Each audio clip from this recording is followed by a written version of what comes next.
Now, despite bouncing back in December with its recruitment numbers, a representative with the Air Force Recruiting Service says there are still some hurdles. Blessing Machuca shows us how the military branch is adapting. Recruiters say this time period historically is the hardest time for them to recruit people to join the force.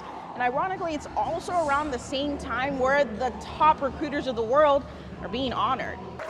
Senior Master Sergeant Tanisha Ross cheers on some of the best in Air Force recruiting services. Kincaid and his spouse, Melinda. These men and women with their significant others by their side are being honored at Joint Base San Antonio-Randolph for the work they did in 2023. I never expected to be here 3 times, let alone 1 time. They are the top military recruiters and recruiting support personnel in the world, and the only Texan representing the Alamo City. It was actually a really big surprise to me. To one who lives across the pond. I cover Europe, Africa, and the Middle East. Being one of the best in the nation in her field is a title Ross received herself not too long ago. I have the award right there. That award is called Operation Blue Suit. It's the highest accolade given to Air Force recruiters and support personnel every year. The winners come to San Antonio for the hardware and a week of being celebrated and honored. It was created in 1979 to help light a fire in recruiters after they failed to meet their recruitment goals. Ma'am, February, March, April, May, which are the hardest recruiting months we had. Bob Cantu, a retired Air Force veteran, is one of the many people who helped create this award. He says February to May is still a tough recruiting period 45 years later. We are trying to overcome some of the challenges. We did not make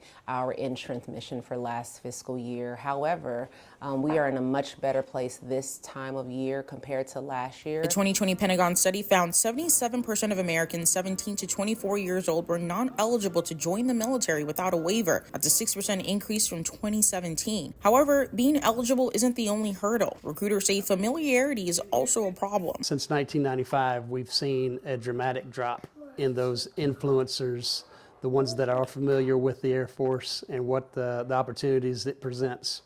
It's down to 13% of those that have a parent who has served. Despite all those factors, these Operation Blue Suit winners found a way to rise above, like Ross did back in 2019. Ladies and gentlemen, please find your seats. In JBSA Randolph, Blessing Machuca, Spectrum News 1. What was posted in front of the building, those were all of the winners at the time that I won. 2019. For fiscal year 19.